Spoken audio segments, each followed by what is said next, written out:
Goeiedag, Aboetie. Sê hallo vir die kinders. Sanibona Bantwana. Vandag gaan ons bietjie buite speel.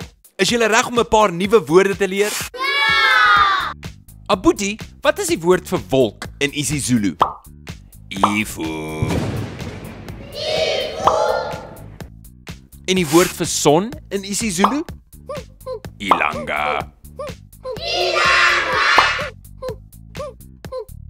En wat is die woord vir boom in isiZulu? Isiklakla. En wat is die woord vir blom in isiZulu? Imbali.